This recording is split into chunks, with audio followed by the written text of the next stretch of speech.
I want to appeal to all the stakeholders who are working within this space, particularly those who are in charge of gazetting this regulation, to make haste so that we can, hit the ground running as far as securing our environment. I still want to stay with you, Idris. To what extent will this document, this new regulation, enhance the operations of the police so that Nigerians can feel a police force, their police force, policing for them? Okay, I want to let me marry the Police Act, the Administration of Criminal Justice Act, the Anti-Torture Act, all of these together to speak, generally about some of these issues. It's 2020, and the ACJA in that investigation should be present when that convention is taking place.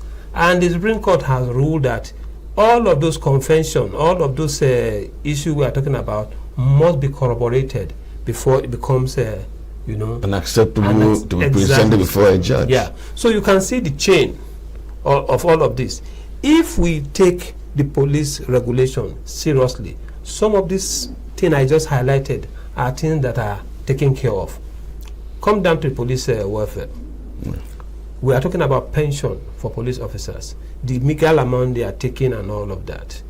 This is something that will address pension of police officers. So for the police themselves, they stand an advantage to see this regulation being implemented. Issues surrounding their functions, their duties, even equipment, uniform are well entrenched within this regulation. Okay, as we are at the beginning of this conversation, I had a little bit of a hunch, and I said, we're in Abuja, we're talking. Yes, it's all over the country, it's all over the world. From Lagos, people listen. But let us be frank. Can we take this conversation to these police stations in my village, to the police stations in the states and local governments? You discover that we are honestly conversing above their situation. This new police regulation that also takes account of the conduct of the policeman, as well as his remuneration and his comfort and his welfare, as well as the procedure for doing his job, they seem to be Abuja-centric and Lagos-centric. The lawyers who will raise issues when there's an infraction, they operate from Lagos and Abuja. Those of them in Karanamoda, those of them in Mbise, in Imo, those of them in Ede, in Osun State. We're talking Bankom, Balderdash, because they seem to have established themselves in a particular method. So I think that the police actually use, the regulation is their primary operational documents, because it is what guides the day-to-day operations of the police, and which is one of the reasons why the use of the old regulations cannot really sit on top of the new, because just as you had rightly said, the old Police Act of 1948 was essentially a colonial document. The regulations of 1968 is not so far from, it reflects an old philosophy towards criminology and criminal law, and it also reflects perhaps the intentions of the military, with regards to the attitudes of the military towards the civil population. So it is important to have a synergy between the current laws and, Mr. Bauer mentioned the Anti-Torture Act, the ACJA and the ACJL of the various states, that's the Administration of Criminal Justice Law, and the Police Act itself, which is the primary law. Many police officers, interestingly, might not have read or might not have even seen copies. Or even heard. Even I'm talking of the act itself. I know. But they are guided by the regulations primarily In their day-to-day operation. Day-to-day operations. So it is important. I mean, once the regulations come into force, it has a way of reaching that police station, the grassroots in Idemili, in Ede, and in various parts of Nigeria through the grassroots police. Falana, Aluko, sorry, let me take it from you. And this is my last question, if you don't mind. I asked him that question because in my mind, I thought that there should be a mechanism, a training mechanism. Beyond getting this gazetted, you can gazette it when the West wants to insult us. They say if you want to hide anything from a black man, put it in a book. That's an insult. After this has been gazetted, shouldn't there be a mechanism to train the police officer at the lowest level to be able to operate within these provisions? Okay, thank you very much. I think I want to start from the National Assembly. The National Assembly should make effort once they are making laws to put in mechanism that will implement the provisions of such laws. That has been a very big challenge over time. We only had one that is very effective. The Administration of Criminal Justice Act and Criminal Justice Law, within it, created a committee to implement the provisions of the law. Okay. And that is so beautiful. It's working out. Yes, it's working. And I think we should imbibe this culture in almost all the laws that we are, working on. That's one component. The other part is we have some organizations who are working within this police space. P1, for instance, P1 is doing massively well. We can't take that away from P1. The Police Act, P1 has made a simplified version of that act, even with infographics, that people distribute at various police stations, so that the police can first and foremost be aware of the provisions of this law. That again is something that I think we are looking at with the regulation. Once it is gazetted, we have clean copies of it. We do some abbreviated version of it, and then create infographics that will speak about some of the provisions of the regulations. Oh, I see. I just have to apologize. My producer says you've shot beyond 1 hour. It is a crime in broadcasting, and he doesn't want me to be a criminal. And all I need to add at this point is that the Rule of Law and Empowerment Initiative, where my friends this morning came from, they are having to escalate this matter tomorrow, Wednesday, when they call stakeholders together to look at this gazetting of this revised police regulation and how it can be effectively implemented, how can the Police Act can be effectively implemented. I think we'll try to be there tomorrow to learn more when there are more people speaking about it and more contributions that can be better educated. For this morning, that's our program for this Tuesday morning. The police, Nigeria Police, as a frontline security institution, how well are we packaging them, preparing them, provisioning for them? Or are we leading them into temptation, asking them to go without equipping them, without providing for them, without giving them the right rules, in fact? In other words, to be there doing their thing the way they can best do within the circumstance. Well, my guest said there's much more to be done for the police to deliver on its mandate. This conversation will continue at a different forum tomorrow.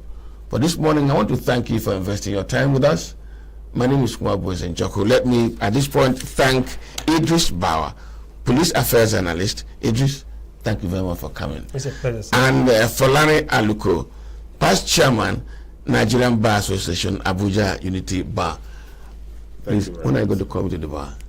He will come to the bar. Don't mind. I will hold him Unity and United Bar. For this morning, please invest the rest of your day wisely. Good morning.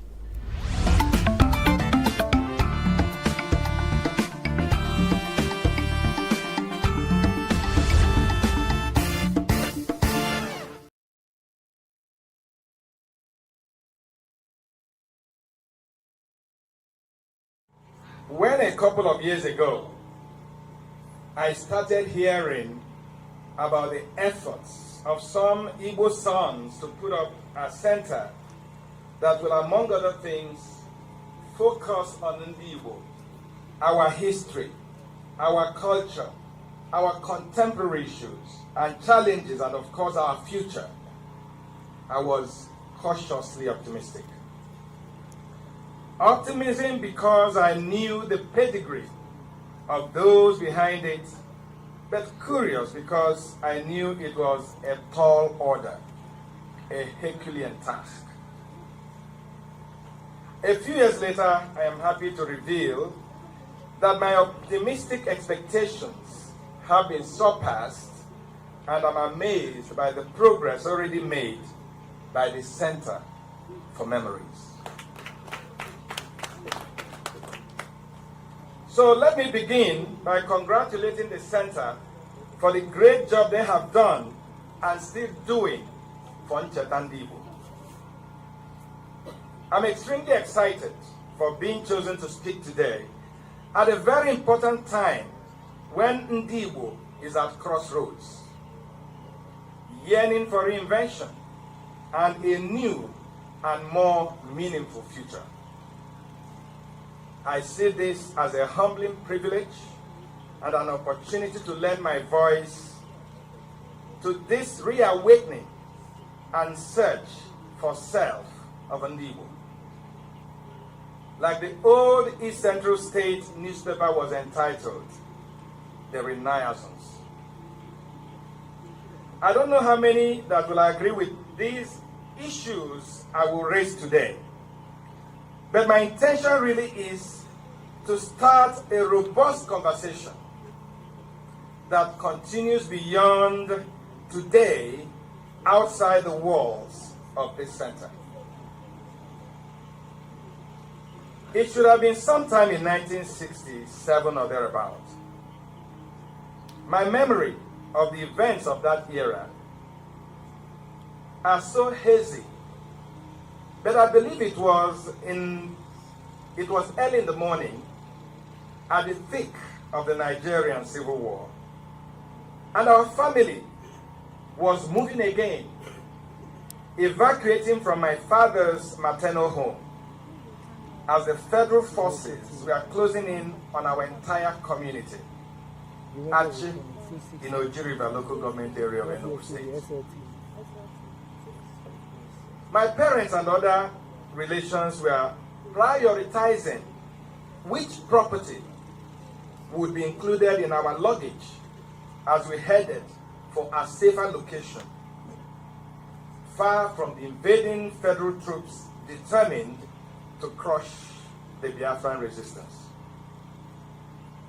This unfortunate morning, I was crying and rolling on the ground because my greatest earthly possession, my bicycle, was going to be abandoned as we were fleeing to safety. No family member had a vehicle to transport our belongings, and in the scale of preference, my bicycle did not make the list of important items to be evacuated. I was beyond myself in grief, as my little mind could not comprehend why my most prized possession was going to be abandoned. My parents were sad, but there was practically nothing they could do to assuage their child's pain. This is how, as a little child of about 3.5 years, I became familiar with the title of today's conversation, Ebezina. Ebezina, Ebele, Ebewule, depending on what your dialect is. Ebezina. Thank you. Depending on what your dialect is, Ebezina could be a word of consolation, a word of encouragement, hope, or even a reprimand. In some situations, Ebezina can be a call to action. The truth is that Ebezina, stop crying, derived from Ibakwa, crying.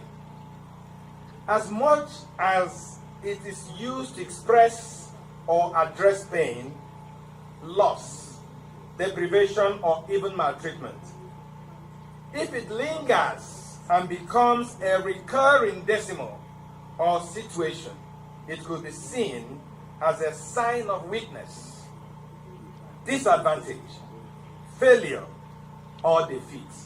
And they'll be calling you cry baby.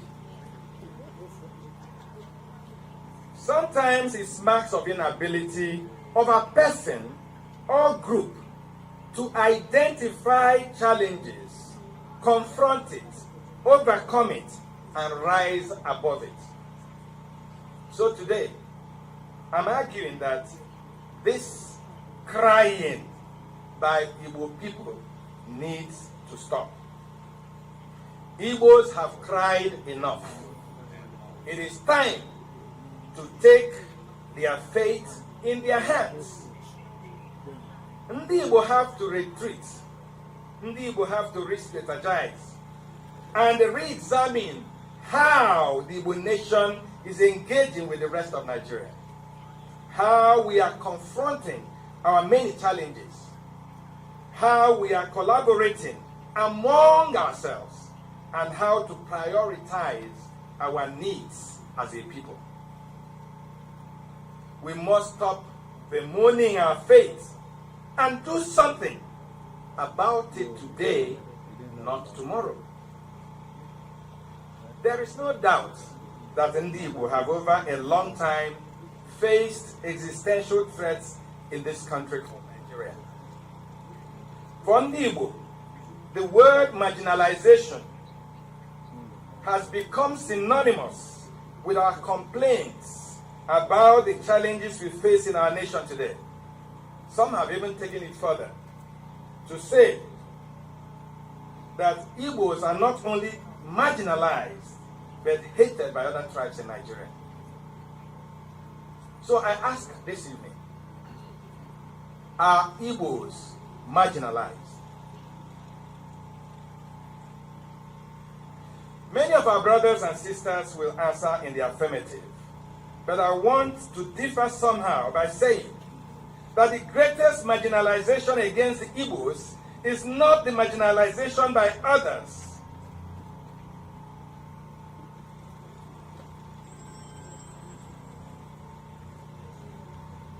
It is not the marginalization by other tribes, but the marginalization of Igbos by Igbos, especially the elites and those that have been entrusted with leadership positions.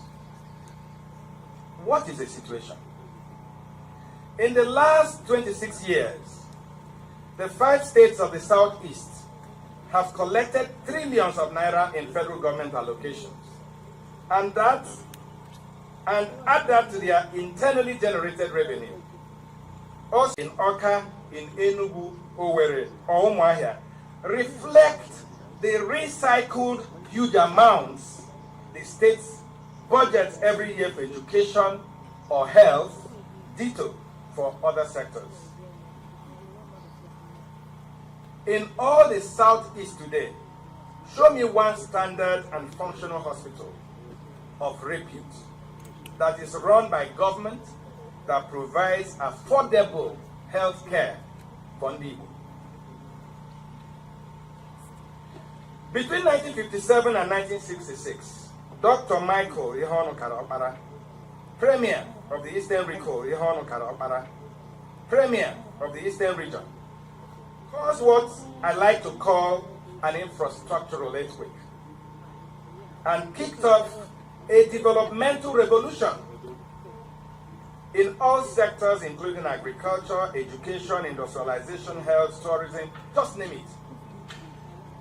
few years into his premiership, 1964 to be precise, Eastern Nigeria became the fastest growing and industrializing economy in the world, ahead of Malaysia, South Korea, Taiwan, and Singapore.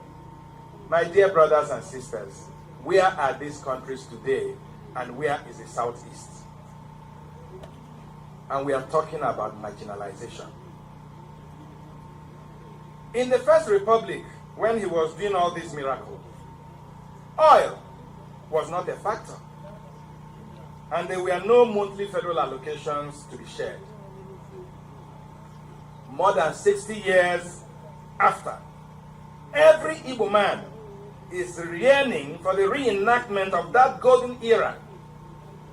But as they say, and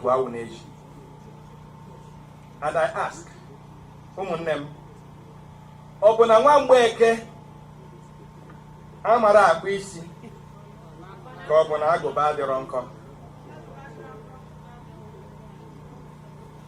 At a point during the Jonathan administration, Igbos held many strategic positions. Where did those positions take the Igbo man? At that time, how did our brothers and sisters use their positions to the advantage of Ndi Igbo? Or did they just use it for personal aggrandizement? The ENUGU Onitsha Road and the Port Harcourt ENUGU Road are forever under construction and remains a nightmare that has further compounded the security situation in Igbo land. Yet, we've had governors, ministers, and legislators who represent us in the National Assembly and the Federal Executive Council. Many say that while their cheeks and pockets grew fatter, they will continue to suffer neglect. In politics, how have we fared? The most disgraceful outing was in 2023, when most Nigerians and even non-Nigerians believed it was the turn of Igbos to become president. Many of our brothers connived with people of other tribes and truncated that opportunity. Not only did outsiders work against us, but we worked against ourselves. There were so many enemies within, or saboteurs, a word that became popular during the Nigerian Civil War. Thank God for P2B and Labour Party, which made it possible for Igbos to be counted in 2023. Unfortunately, with all his efforts, the presidency still eluded Ndibo. Still fresh in our minds is the 1999 betrayal of Dr. Alex Ekwueme at the PDP convention in Jos, and other opportunities where Igbos just flunked it because Ndi Igbo worked against themselves. And we are talking about marginalization. Nigeria stands on three tripods: Igbo, Hausa, and Yoruba. Is it not worrisome that while the Hausas and Yorubas have taken more than one turn in the presidency, Igbos are still docilely waiting? My question is, waiting for who? Power is taken, not given. The other problem with our politics is our political office recruitment system, which has ignored merit and has tilted towards mediocrity. In the old Igbo traditional collegiate leadership, what gave you a seat at the table was hard work and success. So, the best hunter, the best wrestler, the best farmer, and so on, Successful people with pedigree, track record, and character were the ones the villages sent to the Elders' Council. Today,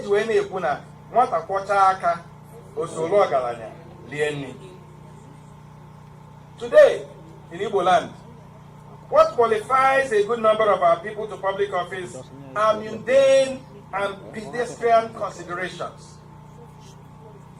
Those more likely to get to office to represent our people are the guy or guys or the guy who carries a bag for the governor, or the guy who cleans the senator's shoes,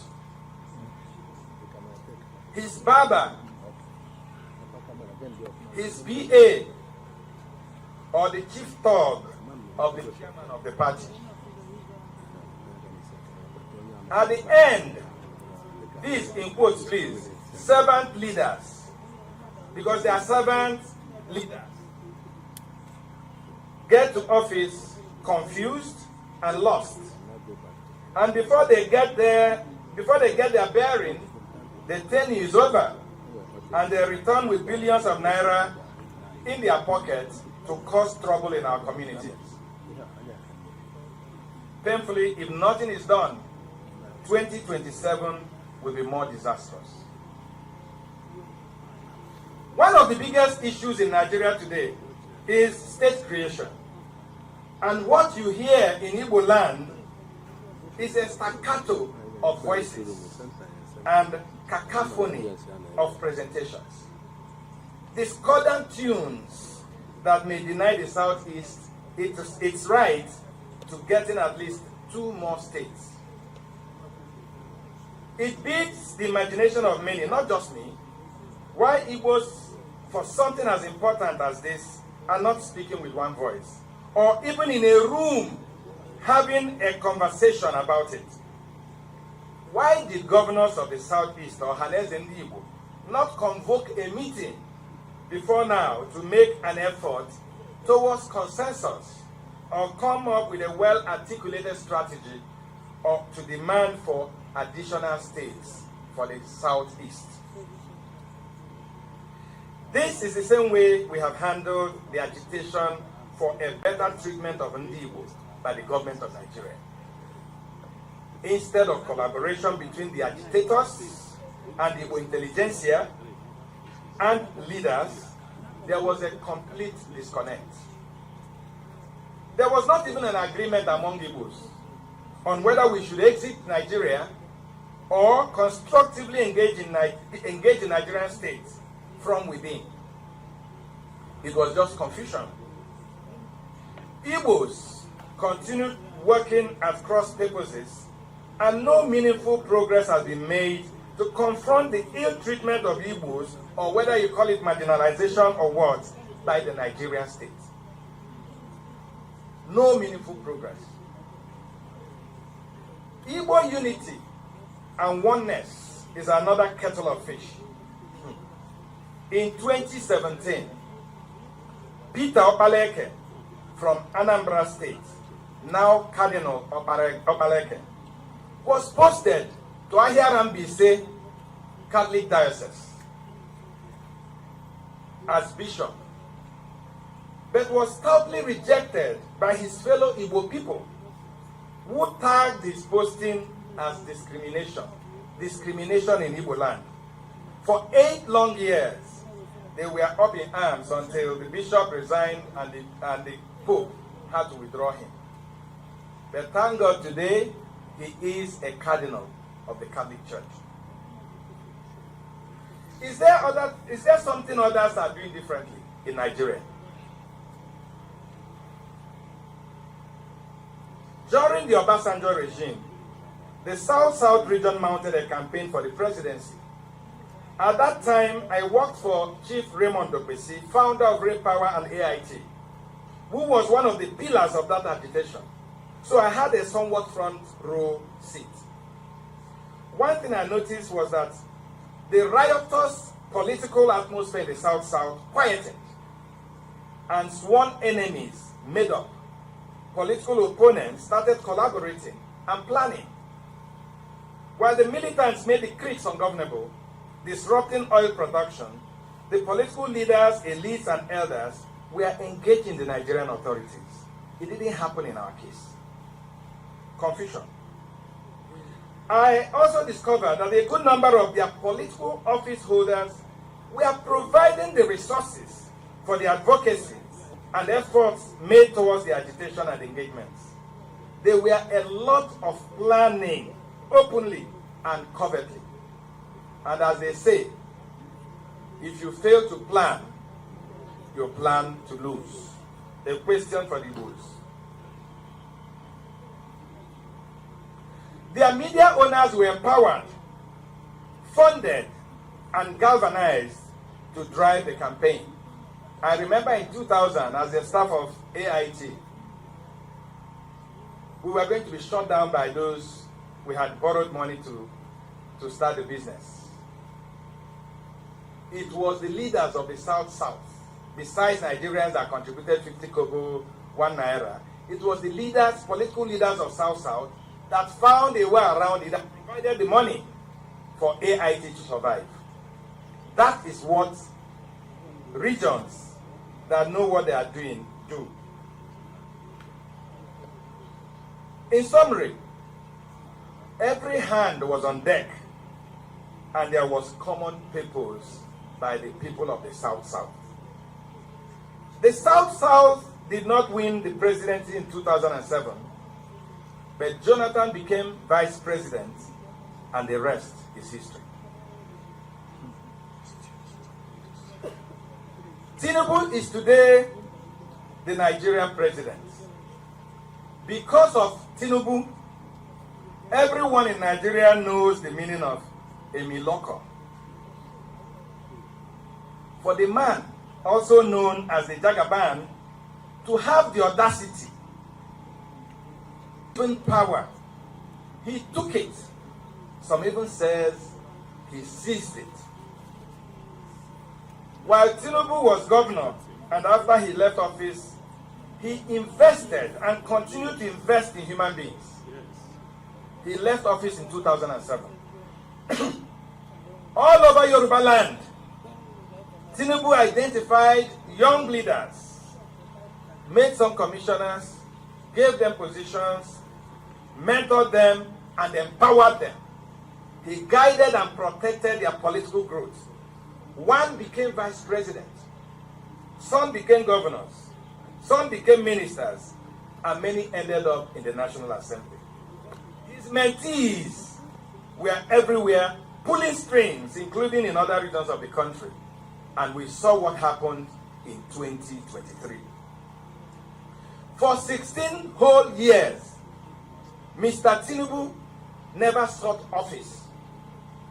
Rather, Mr. Tinubu provided a ladder for others to climb, while his contemporaries in Igbo land were busy betraying their kinsmen and contesting for any available office with people young enough to be their children. For 16 years, Tinubu organized the Yorubas. Of course, not all Yorubas agreed with him, but a good number of them bought into his vision. Tinubu also knows how to engage other tribes. As part of the 2015 election approached, he, with all the opposition leaders, gave birth to APC, where we learned he had to give up the vice presidency